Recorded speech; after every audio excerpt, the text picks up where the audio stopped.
Welcome back to the TheoristCast with Lucid and Hot. Loud.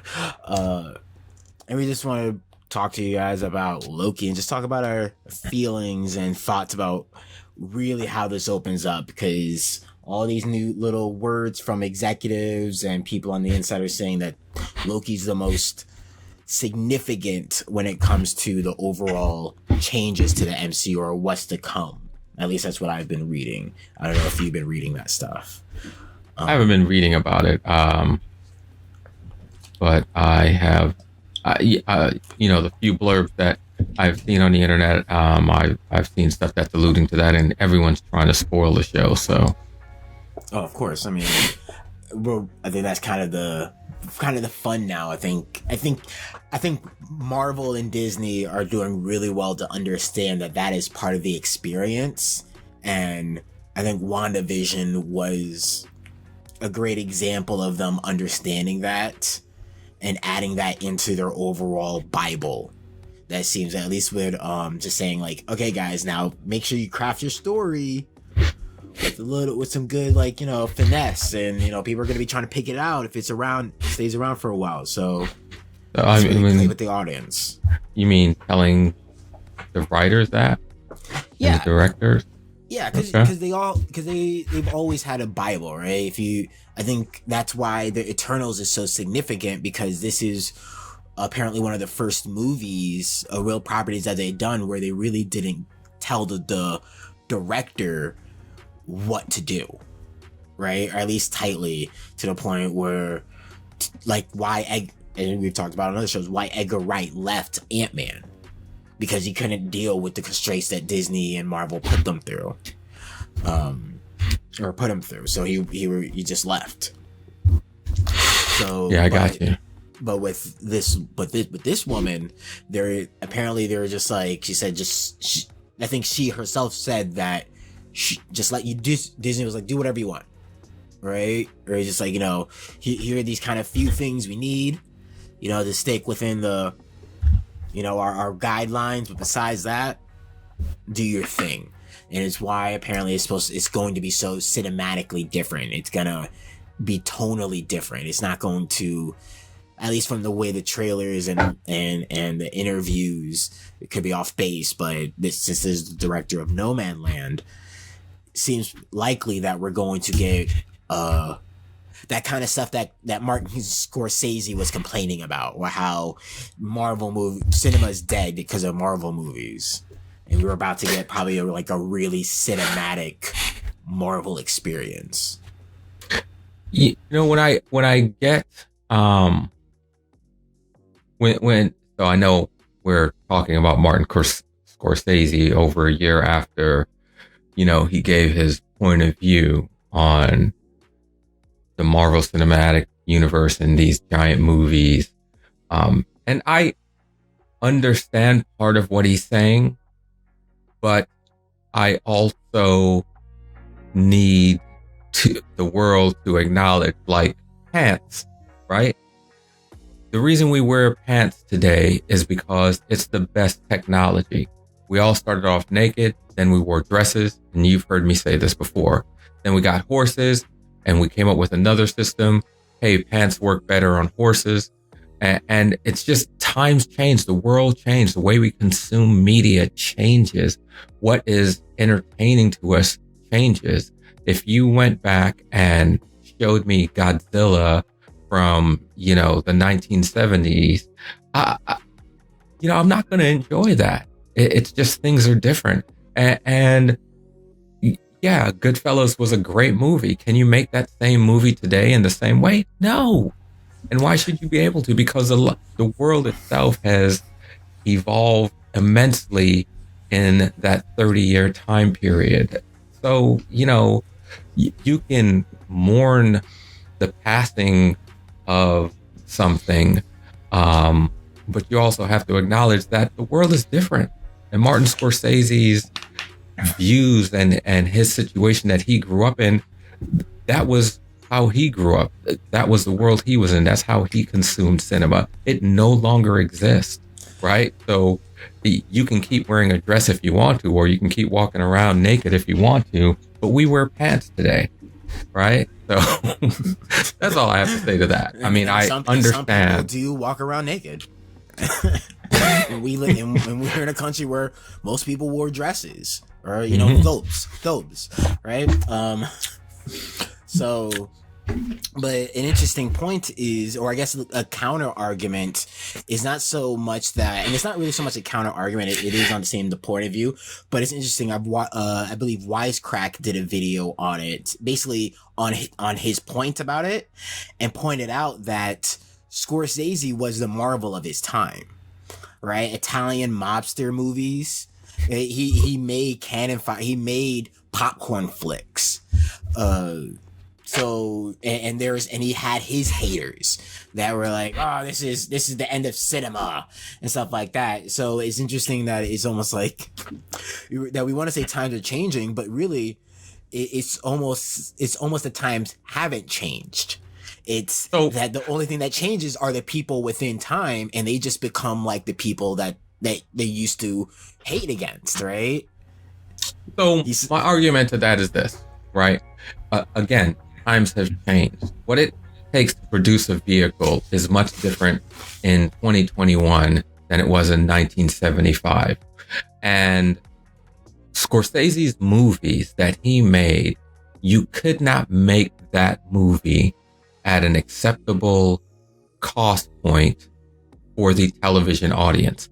And then televisions themselves, right, as a way of consuming that media, it wasn't acceptable. It was a very different experience. But I'm not paying $20-something just for me to go see a Scorsese movie in a movie theater when I have my, 4K 85-inch television with my surround sound system at home. I enjoy the way Scorsese makes movies. I enjoy his movies, but I'm going to watch that at home. Now, what I am going to spend $20-something to see is the world. Exactly. I want to see the world explode. Exactly. I want to see someone punch someone into another city, right? Or I want to see like a science fiction confluence beat the hell out of his son, but they're superpowers, so it's okay. Yeah, exactly. Or I want to see a giant spaceship come into Earth orbit on a giant screen with aliens that look like something I could not imagine. That's what I want to see in the movie cinema now, and I want to hear the sound coming from above me, below me, left and right. And if I can get my seat rocking back and forth, I want that too. I'm going to pay $30 to see that, but I'm not going to pay $30 to see, old white men talk about old New York. That's really, I feel like that was his last movie, right? Was The Irishman, and I think that was longer than the Avengers. I don't remember how long it is, but I'm not going to pay that much money to see a bunch of schemes plotted. The movies are well executed, well acted. It's great, but in today's world, I can turn my television on and I can count the pores on Al Pacino's face, right, at home. And this is something I couldn't do in 1982, but it's something I can do today, right? I can hear the sound. What I want my experience to be when I go to the movie theater is seeing something that is not as grand at home as it is in the movie theater. Just the way that, to segue into The Quiet Place, just the way that The Quiet Place and the movie was, and hearing the sound coming from the different portions of the movie theater, but also being in that group where everyone in the movie theater, where you have 50 other people or 100 other people that are being quiet, they're not eating their popcorn, they're waiting for the event, and it all happens to you at the same time. That's not the same experience with watching a gangster movie. I mean, we're all enjoying the tension that's there, but it's a different type of tension. Maybe back when a fake horse head was shocking, but that's not shocking anymore. Yeah, it's not just about it being shocking, though. I think I think it's more than that. Again, that movie's a great movie, but it's great on my TV at home, right? Whereas the Avengers is better in the movie theaters. At least today it is. And you know what? It would be better in a 3D virtual 360 degree world, right? So maybe that's where we're going next. As a filmmaker, I will argue against that, or as an aspiring filmmaker. I'm not gonna call myself a filmmaker. I make shit, but used to be film as a movie file. Let's say. Yeah. I wouldn't even say a movie file, right? Because my education is in film, right? And in production, I just don't want to call myself a filmmaker because it's not like I'm out here producing films, but I have produced stuff. But just in someone like as a student of film and film production, I wouldn't say it would be better because you saw though, and this isn't really I would say this is the podcast, but it's great, great information, but we saw that why that doesn't necessarily work on YouTube. When YouTube introduced 3D videos, they still have it. Nobody uses it. Nobody really uses 3D video anymore because it's the whole point of film is directing your attention, right? You start doing a 3D video, you might as well go into VR, which then goes into control. Right, it's one of the reasons why going from a video game movie to a video game to a video game movie, or a movie, movie based on it, is hard because you lose a very important part of it, your agency. Right, that's why only very certain stories can kind of work with that adaptation, and even then they need sometimes need a heavy or very delicate adaptation. Like Sonic the Hedgehog is not about Sonic the games, right? It's they're not connected. Now there's a lot of references to the games, but it's not you're not playing the game in the movie. You don't feel like you're in the movie. It's Sonic in the world, right? But it worked. While we've seen many movies try to be video games or be like, now you feel like hell Doom, and we say, oh, that doesn't work, right? So here's okay. You make valid points, but I go back to my Scorsese argument, which is pants. Pants don't work if you try and use them the way you use a dress, right? They're a better technology. They work better in almost every situation. But if you try and use a pair of pants the way you use a pair of dress, it's going to fail.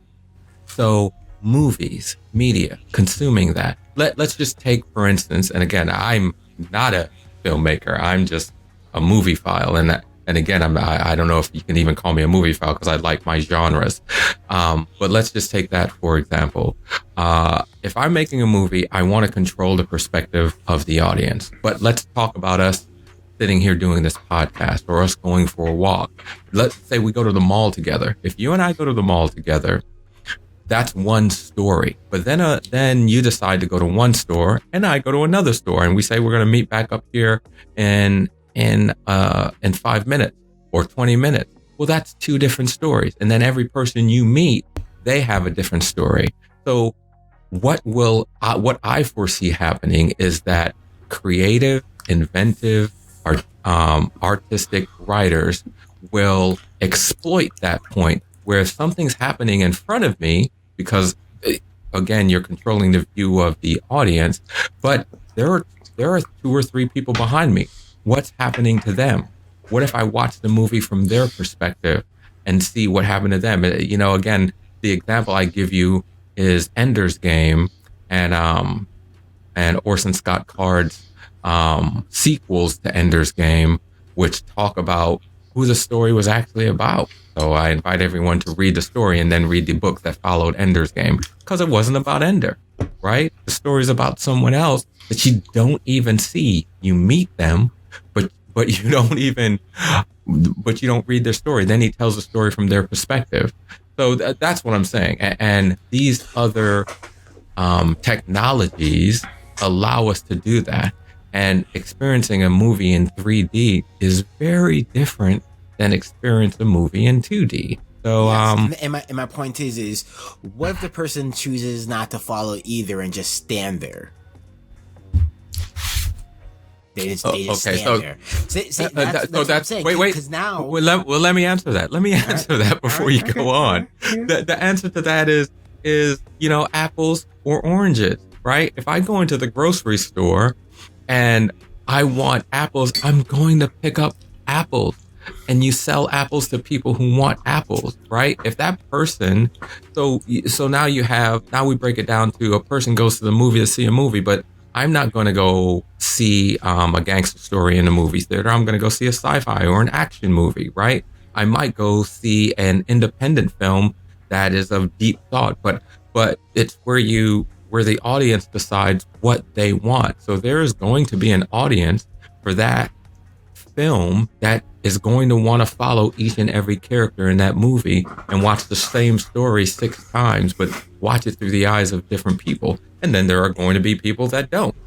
And this is where the capitalist in me knows. I'm like, the reason why that doesn't work is because on the surface that sounds nice, but the reason why there is an a thriving indie industry that people can survive off of is because there is a thriving Hollywood industry that certain people can feed off of to kind of keep feeding that. But there movies, yes, your argument of there are indie films that certain people want to watch, sure. Yeah, lots of times there's festivals for those things, right? There's all types of that. But the reason why things like the reason why industries move forward is because there's money available into it to kind of move it forward to eventually allow the technology to creep down, right? As at one point, there was just film cameras, right? Just, traditional film, right? Silver nitrate, right? Exposed to light. I believe it. I can have the not maybe not silver nitrate, but it's silver, some sort of,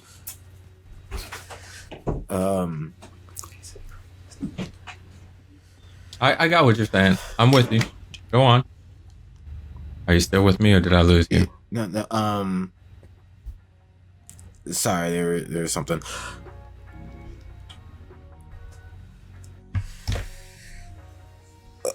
You know what I mean? Yeah. So the technology moves forward because of capitalism, right? Because there's people that are willing to dump money into pushing technology forward, right? I agree with that. That's a more than valid point.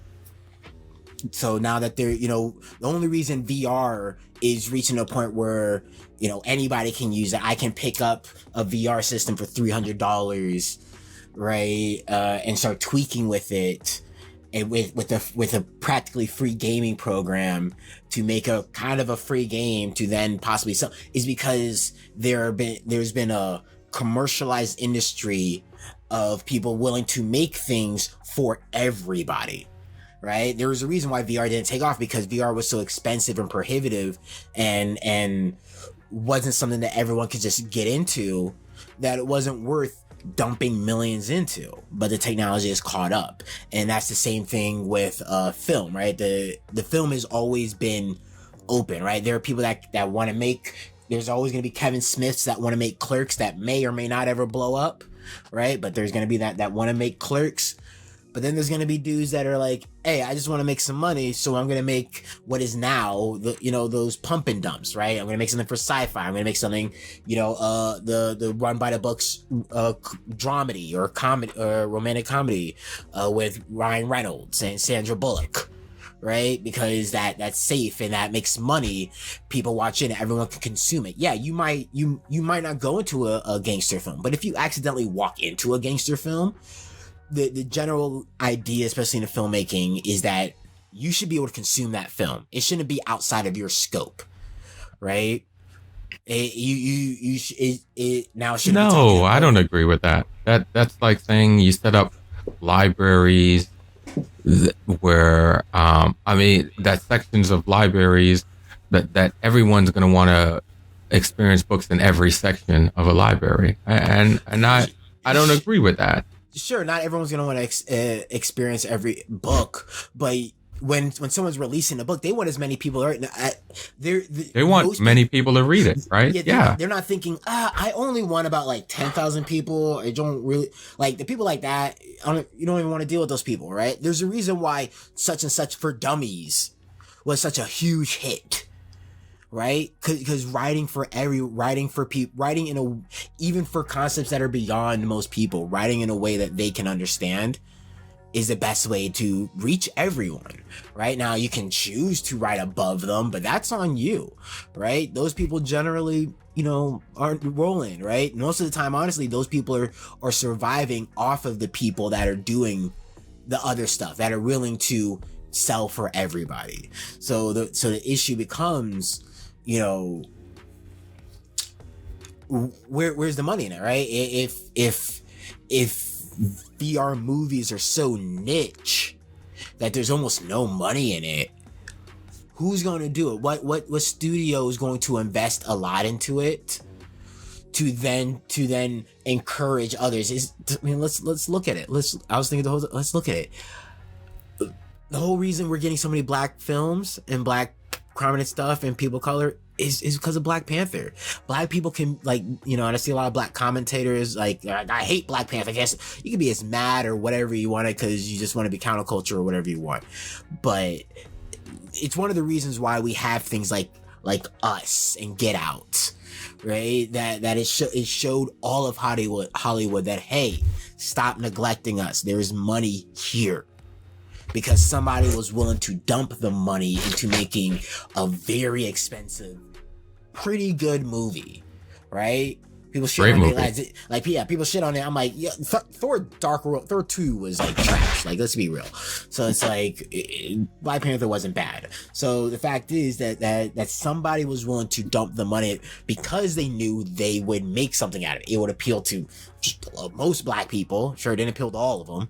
Who cares, right? It didn't appeal to most white people, but it appealed to enough people across the board that it made an entire change in the industry. So now there are people willing to take the chance and make smaller things with black creators and black people and black actors, entire black cast, without the negative connotations of this is a black film that usually leer over and handicap black films. I got you. I think we segued a lot. But this brings a good point. Like, the problem is, when you said Avengers would be good in three, I don't know. Like, would it be amazing? But we already have that. Just cap it off. We have 3D experience. You basically explained a 3D virtual experience, so a walkthrough, right? Virtual walkthrough where there's already games like that, Firewall, stuff like that. We gotta talk about the difference. We gotta talk about the difference between what I'm talking about is 3D, 360. VR, which is different from watching something in 3D on your TV with 3D glasses on, and it's also different from watching something in 3D with your virtual reality system, with your virtual reality headsets, right? So this is what I'm talking about, right? Like AR? No, I'm talking 3D VR, because 3D VR feels different than 3D. And 3D 360 VR is different than 3D VR. So that's what I'm talking about, 3D 360 VR, but also 3D VR, because in 3D VR, you can get motion sickness. You can be right there next to the character and running with them and looking left and looking right as they're running straight forward. That's not an experience that you have when you're watching a 3D film, right? And so that's the difference. But anyways, we like I said, but just to cap the point, but we already have that. Those are called VR experiences. And we already have some very talented stuff. Anyone listening, if you want to leave in the comments any VR experiences down below. And I even think Avengers, Marvel, Disney, they've looked in, started doing that, right? They have something at Oculus, I believe, or not Oculus, but what used to be Disney Quest, which is now a VR center, they're working on stuff there, so they have VR experiences. But again, I think those are fundamentally different than, let's say, an MCU movie. Like an MCU movie, I can't see someone directing an MCU movie or a 3D film, a 3D experience the same way they would direct an MCU movie. It's because the big thing about 3D experience is that you still have some agency, whether it's looking around, whether it's walking around, you still have an agency. While in movies, we have no agency. And even back to, well, now, because it's no longer just movies, TV, we don't have, you're talking about these big extravagant stuff. And not only we're getting them on big screen, we're getting them on the small screen. Right. So it's still, that's a special niche it needs to fill. That's also somehow needs to appeal to a large enough demographic to be profitable. And it would take a lot to get there, and I just don't know if the technology is there yet. And I mean that, and I don't mean it just in the capabilities, but I just mean in its ability of wide ranging and its adoption as well.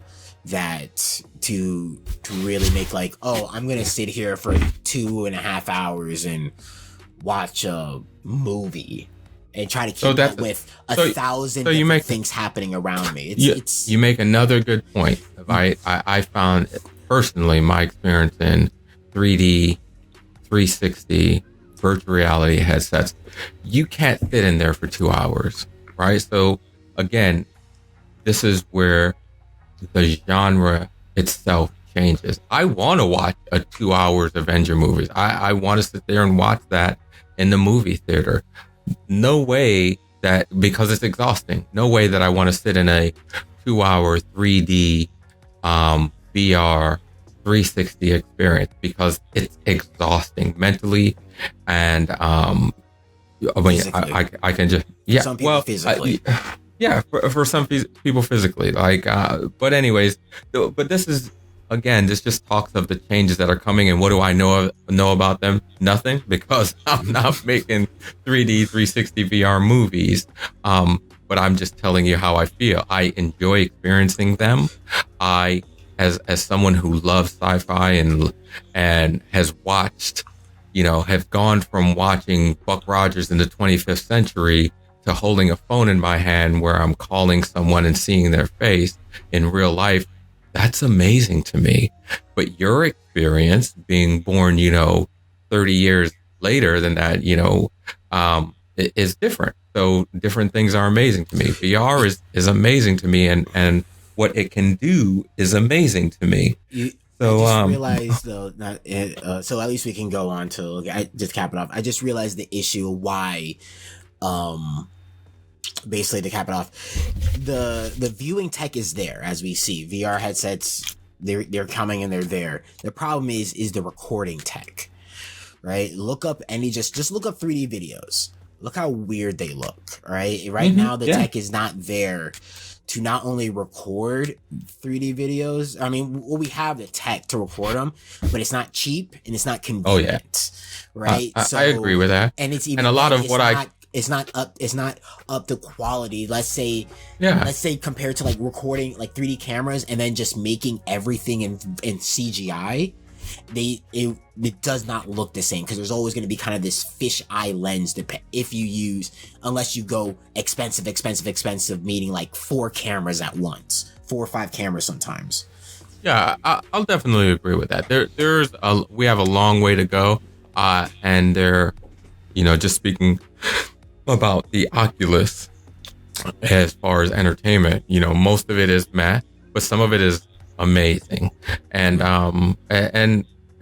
that's enough for me right now. That's amazing to me right now. I appreciate being able to experience those technologies and things that, no kidding, didn't exist 15-20 years ago. But it's I'm looking at the whole experience from a different point of view. I'm older, and to have something new at this age in my life, that's an amazing thing. But for you guys who are far younger than me, I don't think you acknowledge exactly that's tech. You don't acknowledge the newness of it. So it's a different animal, but I think for our generation, I think the difference is medicine. I think for us, like new medication that is as widespreading, like the vaccine, right? And how quickly it came out and how it basically stopped. Like that's not really something we've dealt with. Global receptions, that's nothing new, right? Tech reaching corporate conglomerates being evil, nothing new. But the fact, the speed at which medicine, all that stuff is stories to us, right? And again, is not simple. All those polio, mumps, all that stuff was stories for people my age. Right? Maybe for some people that did actually get it, but that was like the ravaging that it did, the people dying, everyone having it, people, someone being in a wheelchair. I'm like, polio? Yeah. I'm like, oh shit, right? Iron lungs. That's completely different, right? Completely out of world. So, I think medicine is that advent for us, where it's like, for a lot of us, it is amazing that, to see the human race be like, oh wow, okay, we got something wiping us out. This is why we're on top. Yeah, stop it. Yeah, I got what you're saying. So, but to Loki, right? To bring it all the way back to television, and because the stuff that seemed like it's gonna be big, right? From the trailers, we see spaceships. I think I saw from a trailer Scarlet Witch, or not Scarlet Witch, but Scarlett Johansson. Okay. Black Widow. Like I think we might see a Black Widow.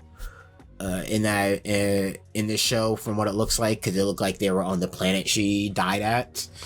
But it's I guess to just go straight to a point, because we got so tangent, Matt. Go straight to a point. The Infinity Stone paperweight comment. Everyone's online losing their mind about it. So before we get to that, let's just talk about the what word am I looking for? The way that the first episode hit, like the way that it is made, and the story of the first episode. What do you think about that overall? I like it. Like the rest, all of them, it feels like different shows. If the WandaVision felt like sitcom, Captain Falcon, I'm gonna forever call it Captain Falcon, is, but Captain America is a buddy cop film, or a buddy cop, drama or thriller, and this one seems more of like a mystery. I want to say novella, but I kind of feel like I don't know if that's really the right word for it, right? But it's definitely like a give me more noir mystery, John Hamm, I'm gonna figure the guy out vibes, but funny. You know what I mean? I got you. I thought it was, of course, amazing actors. You can't say anything about them. Interesting story. Wow. Wow. Everybody's waiting for that. It's gonna come. And the story thus far, and this is from not reading the Loki series. I have all of the comic books, but I haven't read them yet. I just think that is the story so far, the intro, and hopefully I'm not spoiling anything for those who haven't seen it yet. But right now, you got 5 seconds to pause and then jump ahead. But Loki hunting Loki, I don't think that is innovative. It's been done before, and to me, it's kind of a letdown. That's the premise of the season. And I, because I want to talk about it, I do not believe that's Loki. Me and her were talking about it. I'm like, if it was Loki, I feel like what at least as a film, again, as an aspiring filmmaker, someone that's usually when these stories do kind of unfold, and I'm like, oh man, I would have told it like that. Then I was like, wow, that is it still hits great, right? Maybe that's a vanity thing, I don't know, but to me, I would have, because even when I explained it to her, to Kay, that it would have been like, who is it?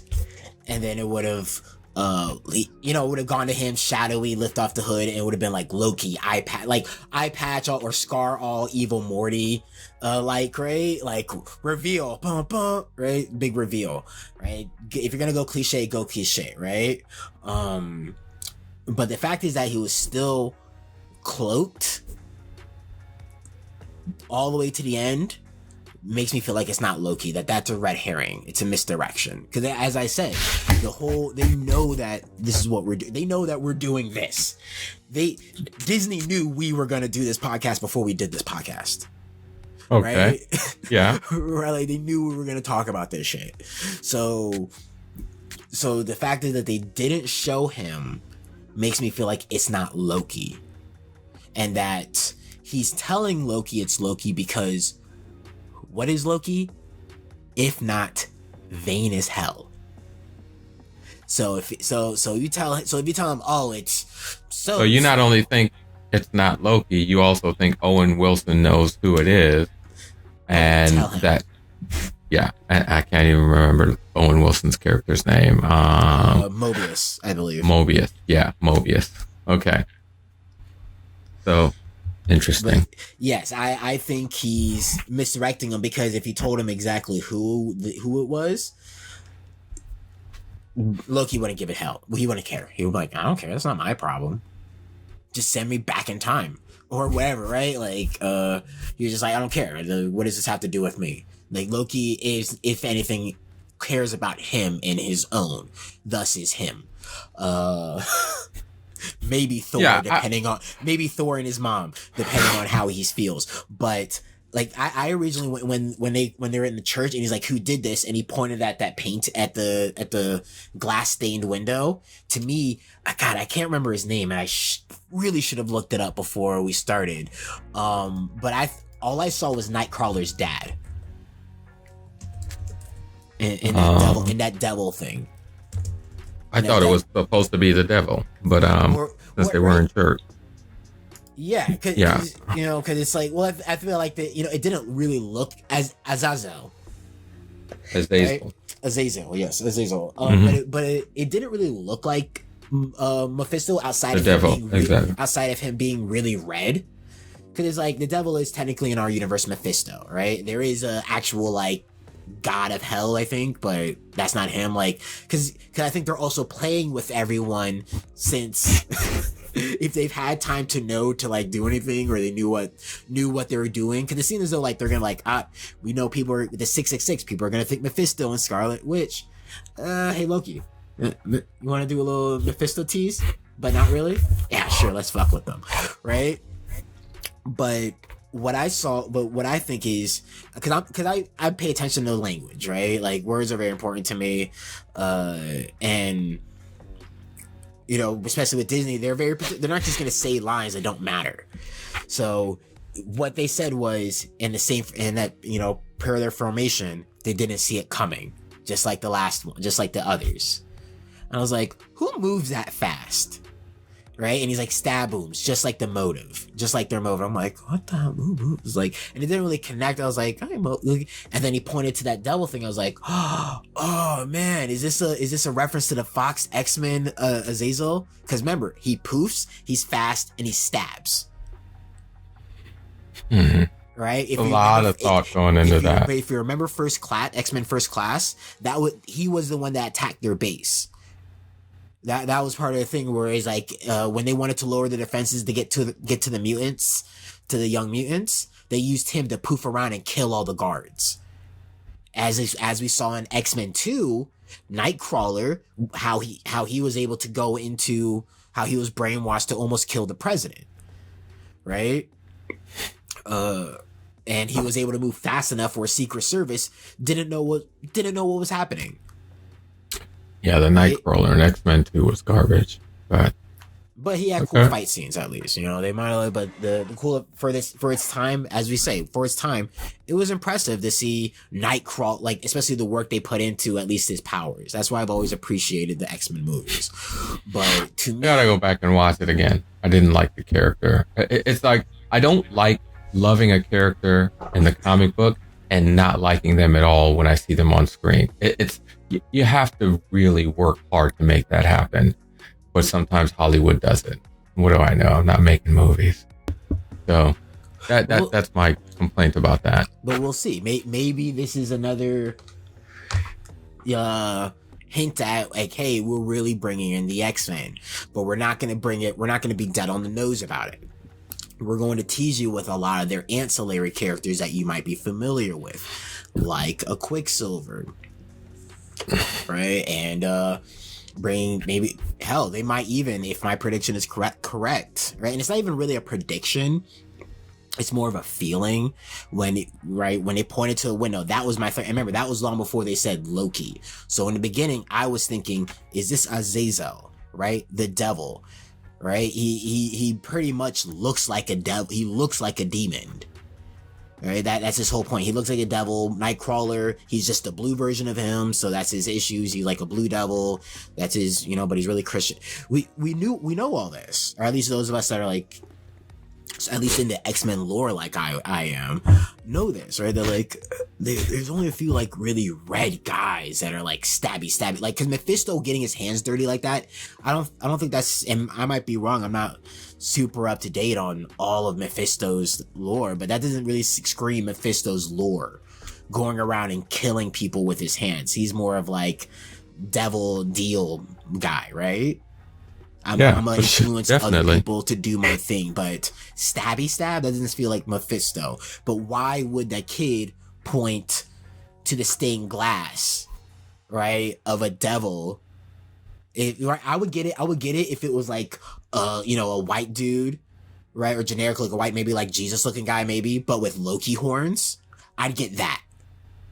I would be like, oh, okay, you're right. But the fact is that we got a red guy, and then they said Loki. It makes me feel like a power broker thing, right? How they kind of try to point us into this direction while they were in our face like a magician. Here we go. Look over here, but I'm doing the magic in front of I'm flipping things around in front of your face this whole time with this cute blonde. But it turns out she's the bad guy, right? And I think that's what they're doing, where they're kind of leading us and they're leading us and the main character with a red herring to eventually get to the point where it's like, oh wait, no, this isn't Loki. This is a mutant. Oh shit. Right? Or at least like, what is this, a demon? But for those of us that know, we'll be like, oh shit, that's a mutant. Oh, that means, we might get Mystique soon. That gets a little baby Nightcrawler. Probably not a baby Nightcrawler, but still. I think they're playing the long game with this, because they've already announced the Mutants movie. So, and being Marvel and Disney, with this MCU, they're not going to just drop the movie without a lot of just drops here and there, right? Go back to Iron Man 1. You'll see references that they're like, wow, they really were right, like preparing for Endgame since Iron Man 1. Like, I agree that they're playing the long game, and I like that Marvel Studios has adopted what Marvel Comics has been doing forever, right? Which is planning out their character arc and their story arcs, and intertwining other stories into it.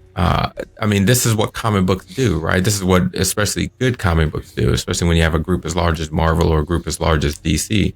DC is still not doing a good job of this, intertwining all of their story arcs together, or making it at least reasonable to where, you see something happening in one story and it makes sense to the other story because it exists in the same world, right?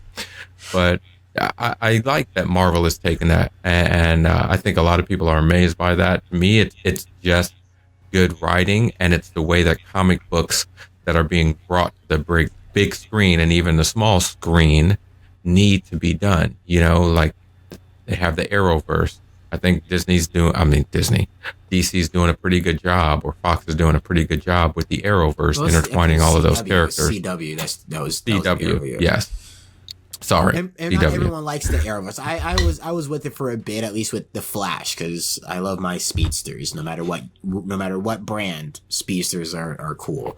But I think we've had this conversation privately about how DC, because Disney is able to do this because they have such a tight control over their stories and how they're told, while DC very much embraces the auteur in their filmmakers, like Zack Snyder's or Patty so and so. I'm sorry, ma'am, I don't have your name on the top of my head, but the director of Wonder Woman, right? Where they'll embrace them and they'll give them some good movies. They might not be all around, they might not be Marvel appealing, where in terms of just like, you have to really search for the people that like, I hate Marvel movies. Oh, okay, you're one of those people. Got it. While there's a lot of people that with DC could be like, I didn't like Man of Steel, and I didn't like Batman v Superman, or I didn't like Justice League, or I like the Snyderverse, right? There's such a wide spectrum of what people do and don't like, because a lot of these, at least for some of the directors they get, these movies are made by, like, imagine getting M. Night Shyamalan to do a Marvel movie. I don't even, please go away. Don't. Stick to the ones you make, the creepy movies you make to yourself. They're amazing. But like, imagine that. Imagine Disney telling you to do that. So that makes me think about how many different genres that Marvel has in it. So I don't mind Shyamalan doing a Marvel movie. Do I want to see a Shyamalan movie about the X-Men? No. But there are characters that I think he would do an excellent job at. You know, it's kind of like what's going on right now with Sweet Tooth, right? Do you want to see a Zack Snyder version of Sweet Tooth on Netflix? I mean, it would be entertaining, but it would be a very different show. It would at least be visually interesting. It would be, well, yeah, Sweet Tooth, you know, flying into a city and slow motion and you know, goring everyone, you know, and exploding buildings as he headbutts them. You know, that would be a different version of Sweet Tooth, but you know, so there are characters that I believe that a director, that's the great thing about comic books. Give me a person and I can find a comic book or a manga that they would love. And that's what people, that's what frustrates me sometimes when I talk to folks who don't read comic books, but they read, or who don't read manga. And it's like, dude, I can find a manga that, or watch those like, I don't watch anime. I'm like, how? He's like, it's for kids. Oh my God. He's like, yeah, exactly. But I took you off topic when you were about to talk more about Loki and some of your theories.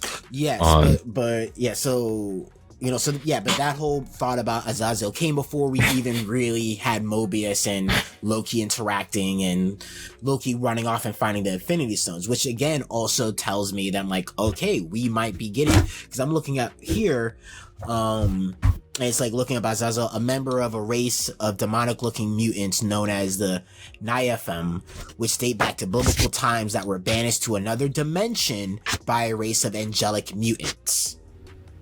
And what do all of those Infinity Stones show? Is a reference to other dimensions, and to me, hopefully, a reference to the Council of Ricks. Not Ricks, Breeds, but that's how I say it, right? Oh, yeah. The city, cause it's like a citadel of Ricks. That's how I explain it. You're on that Council of Reeds. You so want that to be a thing. Cause to me, it shows me that they give that they're really, really putting in the work for Fantastic Four.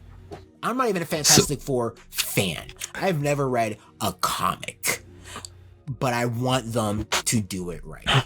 Like just for those fans, as like, to me, I love this as much as people might hate what the superhero stuff is doing. I love what it's doing because it is bringing stories and bringing people into genres that they never probably would have, like I said, they never would have addressed, right? There are people that are reading comics that never would have if it wasn't for the MCU. Right? Never would have considered picking up a comic if it wasn't for, you know, seeing a character that they really liked and being like, oh, there's comics about them. Okay. Right. And hell, just even then, even just turning comic book fans onto new people, right? Like the Guardians of the Galaxy. I'm looking forward to the Eternals. I know nothing about them. I can't even. I mean, I could theorize a little bit, just in the sense that of like, you know, mutants and the deviants, but I know nothing of them, right? And this is what I'm really loving. Right? As much as it might suck that, as I said, like Disney owns everything and have such a stranglehold on copyright and artistic growth for everyone outside of them. So why does that suck for you? I mean, we're way off of Loki, but why does that suck for you? Well, as an artist, it sucks that when you think about it, Disney became Disney off of free property, right? Off of Cinderella, Sleeping Beauty. Those were all public domain. But now, God forbid I make a video game based off of Sleeping Beauty, right? That feels a little too Disney-like. I lose everything, right? Like think about that. Like that's what sucks. That Disney was an artist that that got famous not just off of free art, but by making sure no one else can also make art similar to it. So that his art was the only one there, and the course the corporation went to the extreme with that. We have look up the Mickey Mouse or Mickey Mouse laws, the copyright law, Mickey Mouse copyright laws. It's ridiculous. But okay, so I don't want to talk too much about that, but I do understand what you're saying. Yeah, and I agree with you 100%.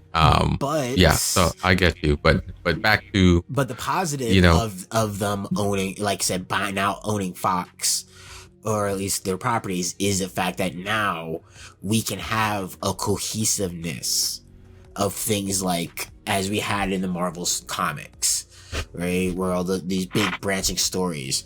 Oh, like reference, little box, read Amazing Spider-Man issue 129. Right? And we're getting that in real life, or at least not in real life, because comic books were real life, but we're getting that on the big screen.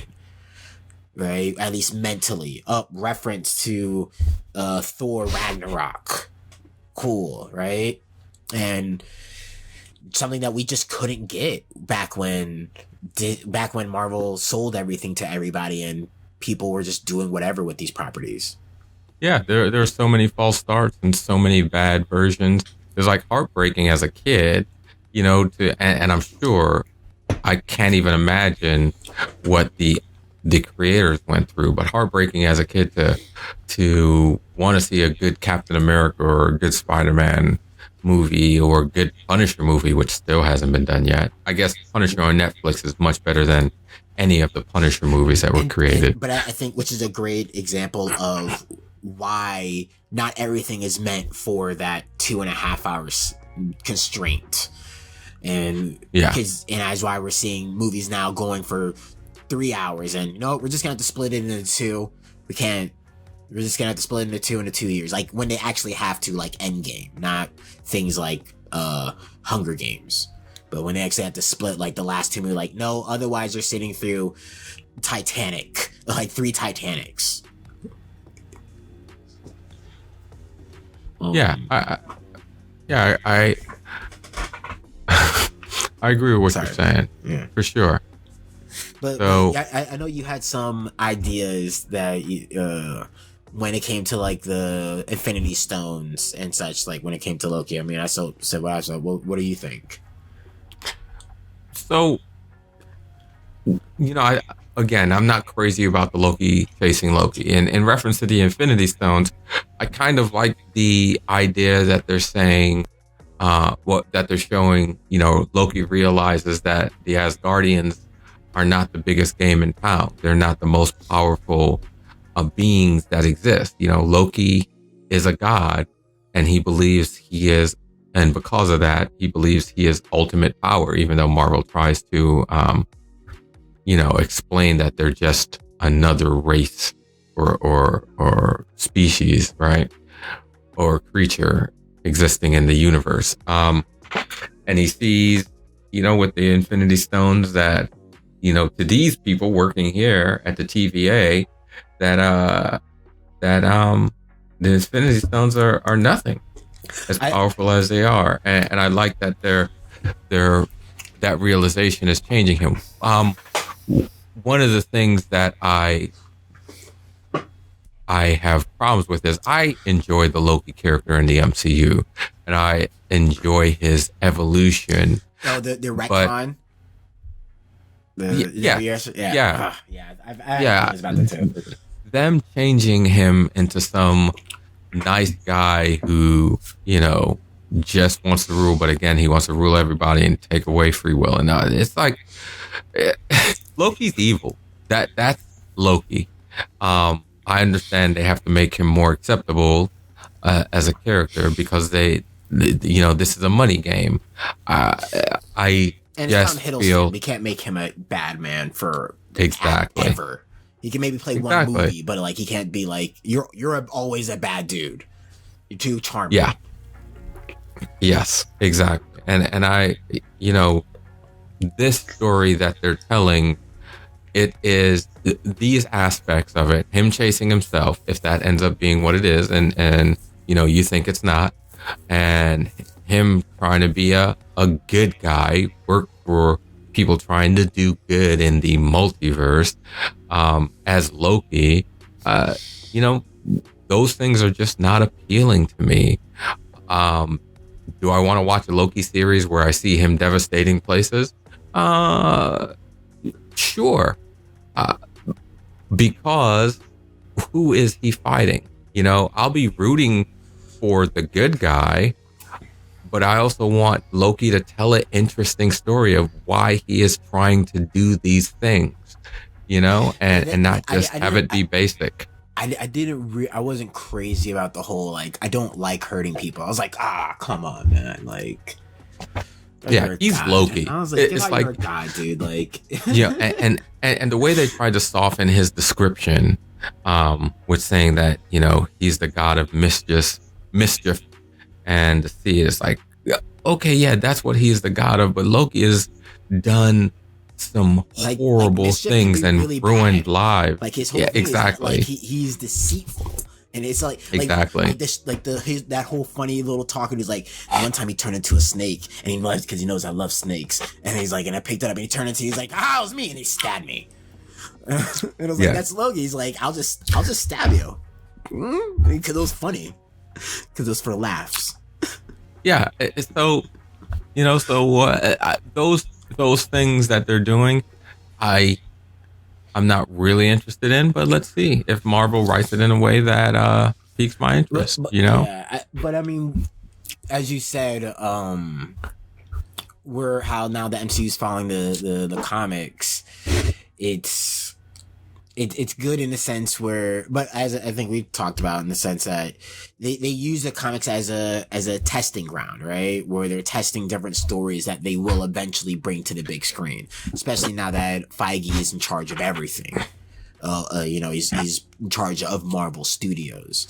So, he uses the comic books as a way to introduce new stories, flesh them out, see what works, what doesn't work, and then takes that so they can adapt it to this big screen, or at least medium-sized screen, or home screen. So, and part of that was the Loki series was he became kind of like a good guy. Like they got a young Loki, I guess, displaced out of time, who's now like an anti-hero.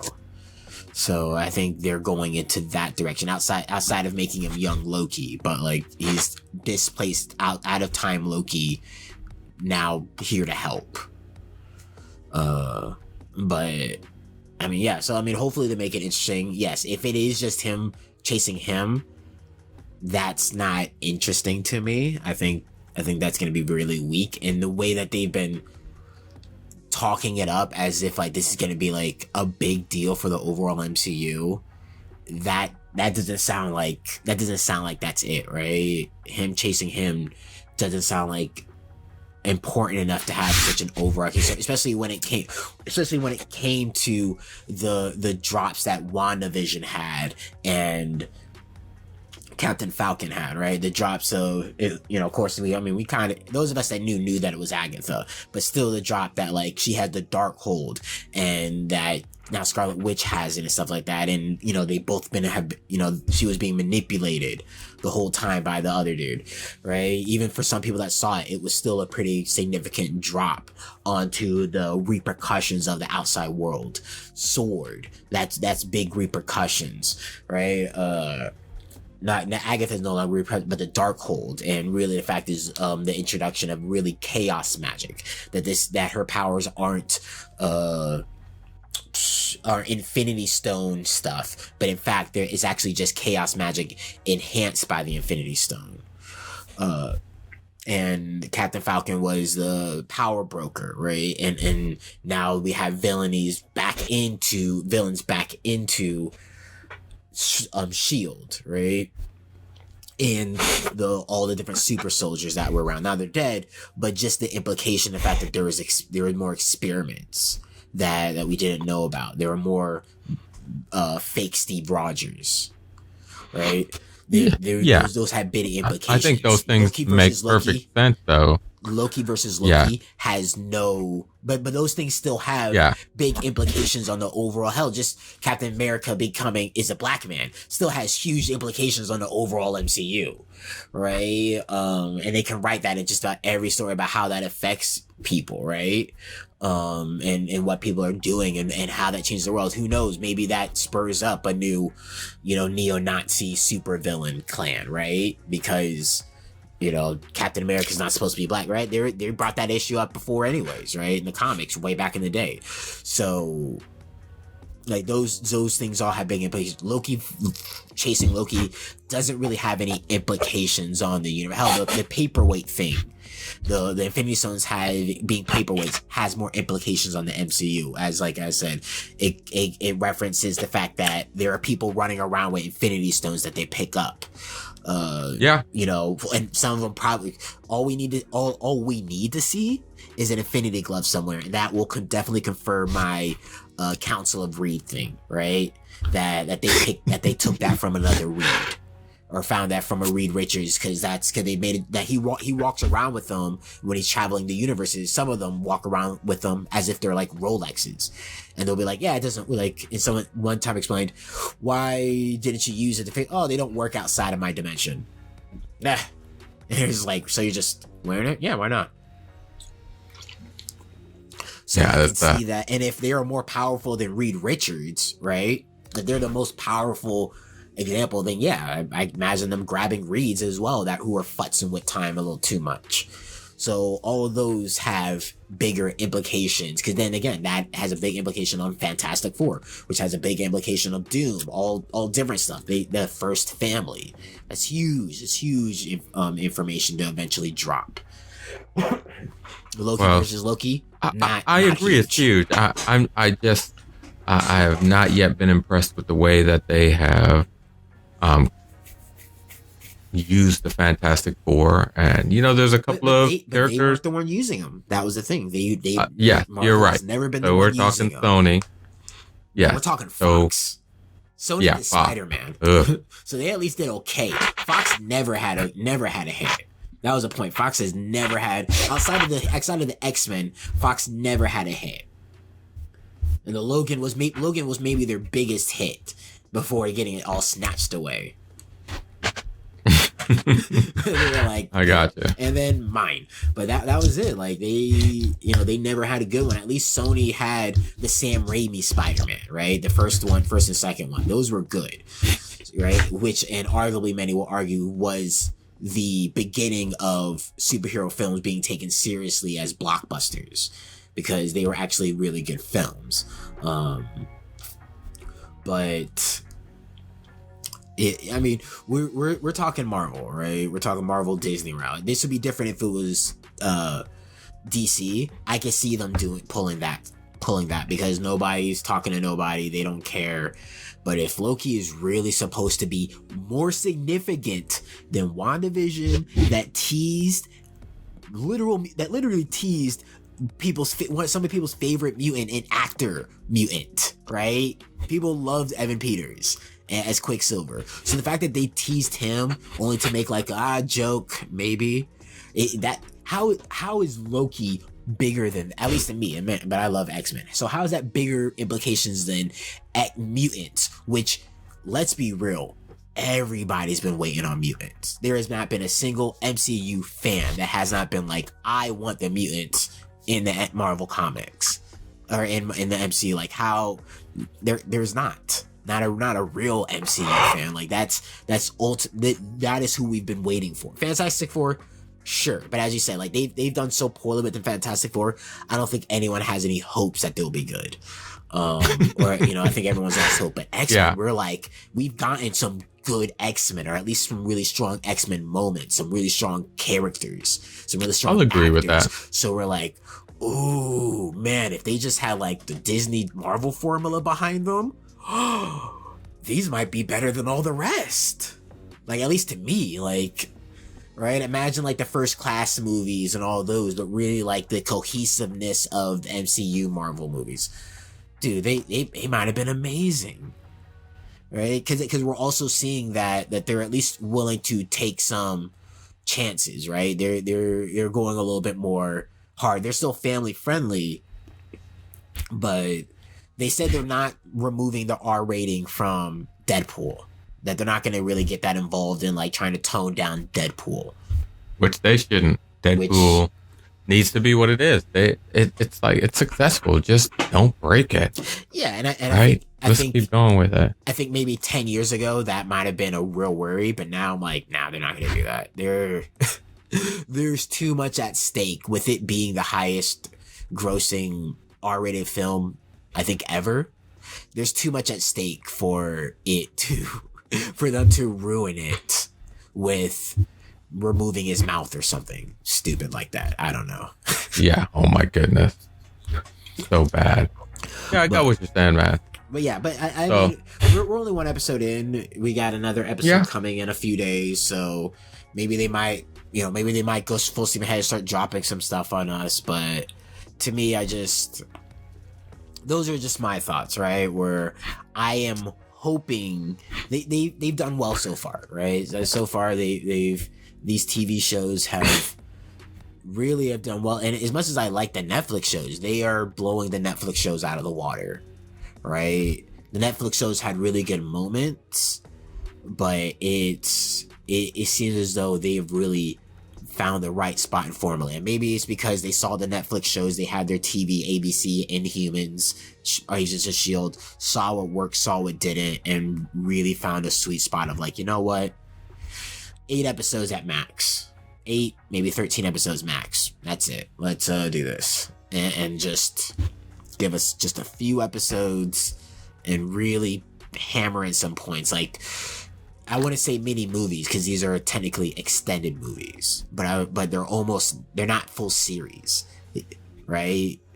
I guess what they're called, they're like how they call them events. Netflix will call like, special events, because it's really just like, 6 episodes of this highly produced property, right?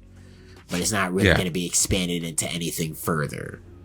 And I feel like these are really just they're events. They're MCU events. They're not necessarily movies, but they're not TV series. Like, I don't think they're gonna do a WandaVision 2. They're not gonna do a Captain America and Falcon 2. No, they're gonna move into the movies, Doctor Strange and Multiverse of Madness. Really? So you don't think there's gonna be another season of these shows? I mean, I can look it up. I mean, people can, but I don't think they've been greenlit, because I feel like I would have seen that already if they've been greenlit. I'm sure there's people that want to, but it's with the timeline, when you're looking at these timelines in the years, it's like, where are we going to go with this? Are we going to have a WandaVision? Like, what are we going to do for WandaVision 2? One, Vision's dead. We got White Vision running around. Like, what is that going to be? To me, that seems more like we're gonna go from that story, and we're going into Doctor Strange Multiverse of Madness, which is, I think, either this year or next year. But it's coming out. It's next year. It's not far enough for them to do a series in between it, another season in between it. So unless the ending of those is Wanda and Vision are together, I don't know. I don't even want to think about that. But it felt like an event, the same way that's now going to move into Doctor Strange versus Darkhold crazy Scarlet Witch. Then Captain America and the Falcon is going to be moving into Captain America 4. I don't know if they're going to do a Captain America and Falcon 2. I don't know what the point would be. To me, it would be like, when you have a good lethal weapon, why do a 2? Why do a 4? Why are we still doing this? Right? Wow. Look at Fast and the Furious. I hear what you're saying. You know, and that makes sense. And outside of the money, it's diminishing returns, right? But that's also another point of what I'm saying, where Fast and Furious is appealing to, let's be real, the lowest common denominator. Not saying like stupid, but just like, we want to appeal to as many people as possible, even if it doesn't appeal to certain people. Yeah, I mean, they just want to be, some people just want to be entertained. And that's why the Fast and the Furious are still, they want to be entertained, but also I think what is really resonating with folks in reference to the Fast and the Furious is this thought of family and family sticking together and taking care of each other no matter what. So they're really pushing that. And I think it resonates with people, doing hard things with your family and doing crazy things with your family. So, I mean, I think that's where success comes from. I think at the first, but now it's just like, they're just superheroes at this point. They're like, oh my goodness, they're so superheroes. They're so superheroes. They should all be like in the ICU for like ever. All half of them should be in wheelchairs. Yeah, I'm just waiting for the episode where they get caught in some chemical spill and they all end up with different superpowers, like Fantastic Four. We're just gonna go with it. They're like, you know what, MCU, we need some of that money. We're not making enough money. So Fast and Furious 14, Wolverine claws. Just full on. The Rock ends up like the Thing, and yada yada yada. The Rock is just the Rock. He's just a boulder. The Rock becomes a boulder. You can't have Dwayne Johnson just be a boulder. No, you lose all of the appeal there. But no, but his name is the Boulder. He's like, I am the Boulder. I'm like, really? Yeah. I don't know. I just, where are we? 2005. Yeah. In spoof movie central. It's like the last two were just.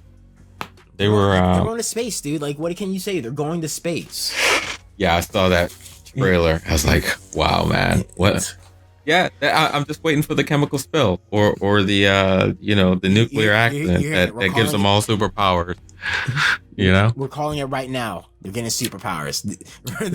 they're radiation, chemical spill, whatever. They're becoming superheroes. But yeah, that's what needs to happen. I don't know if they're actually going to do it because these cats are also aging, and how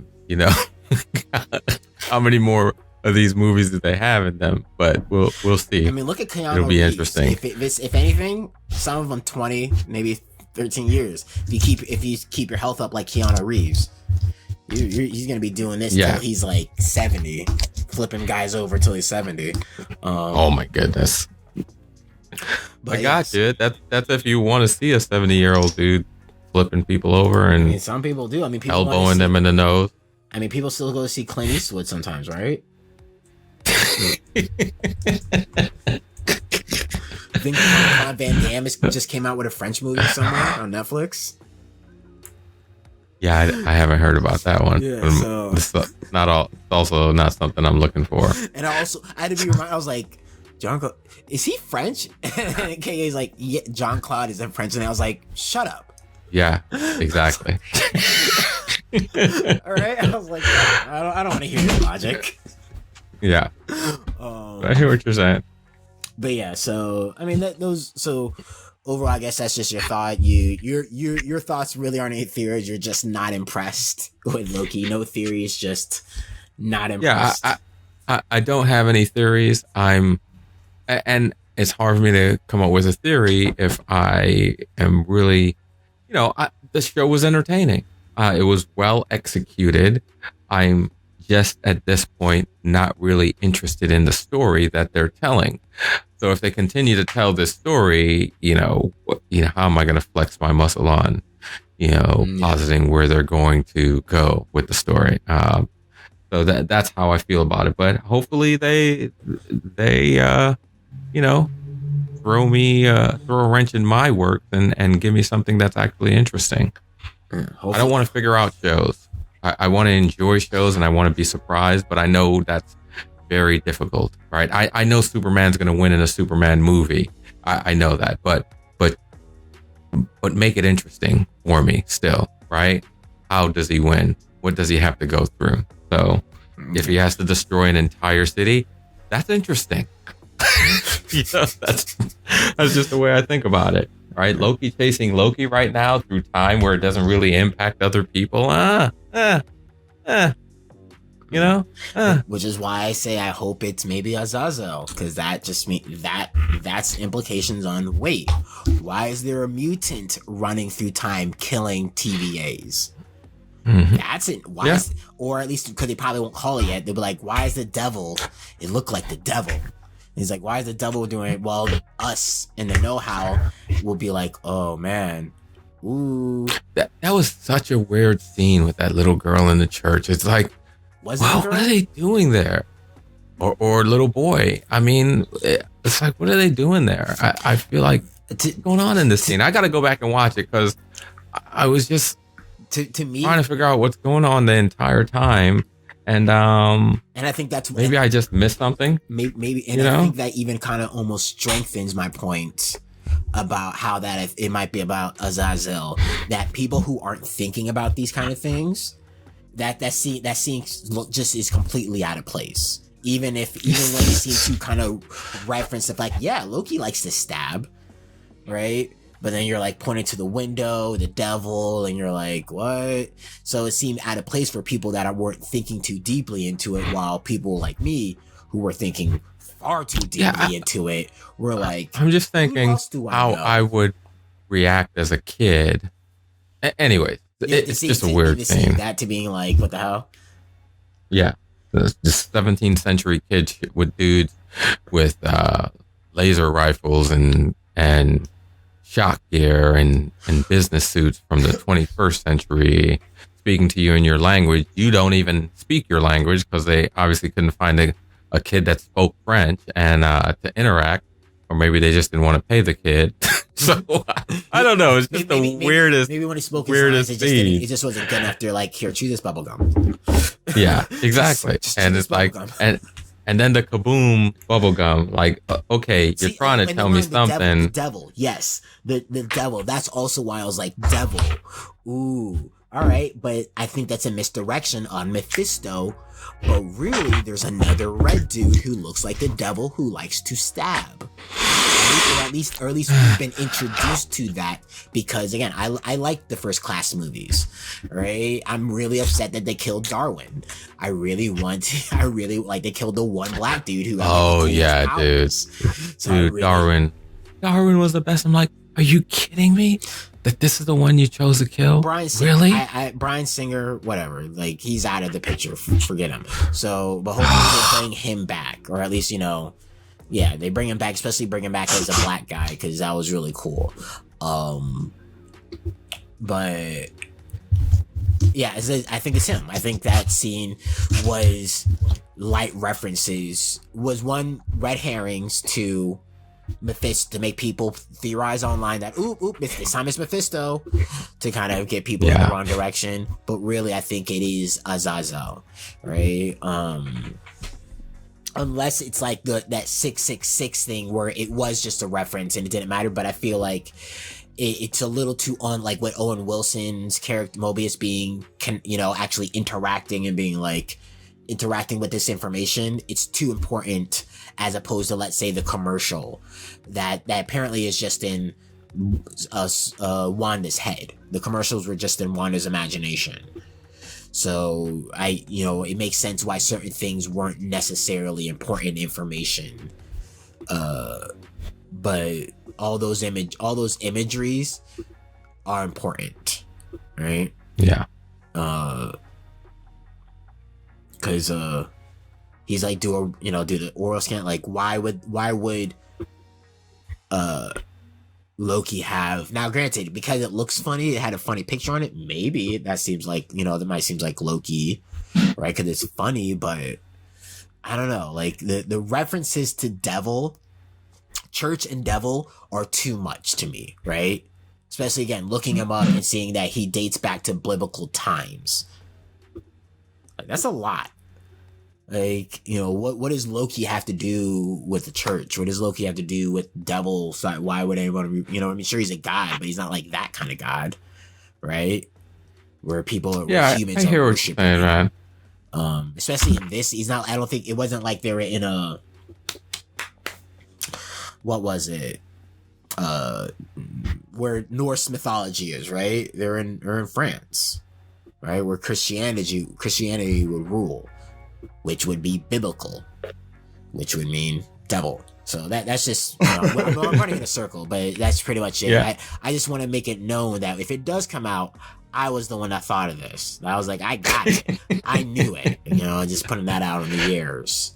Well, that's important. It's important, all right? Because I've been behind. I haven't been able to like put these out on time so that everyone knew that I was right. I wasn't able to do it for WandaVision because I was like, and I called everything for WandaVision, but there's no record of it. So it's just my word against nothing. Oh, there's still a lot of people who haven't watched WandaVision, so sure, but you can now put it out there. So there's no like, ooh, I called, right? Like, even though it's, I'm like, yeah, I watched it, I knew it. But the fact is that I called a lot of the stuff before they happened. In fact, some plots I called, like Spectrum or Photon becoming a thing. I called that, last year after Captain America or Captain Marvel. And I was like, that little girl's gonna grow up and be in the MCU. Look her up. I mean, maybe not like the actress, but there's not enough time. But like, that girl's gonna grow character, up. Yeah, that character's gonna grow up and be Photon. And what do we get? Photon. And I was like, I called it as soon as I was like, wait, is that Monica? Yep, this is it. This is your chance. Ba ba boom. But again, this is me saying it, but it's out already. So who's to say I really called it outside of the people around me? So that's just my 2 cents. And that's just the end of the episode. We're gonna wrap this up. I'm Lucid. I am Pop. And that's TheoristCast.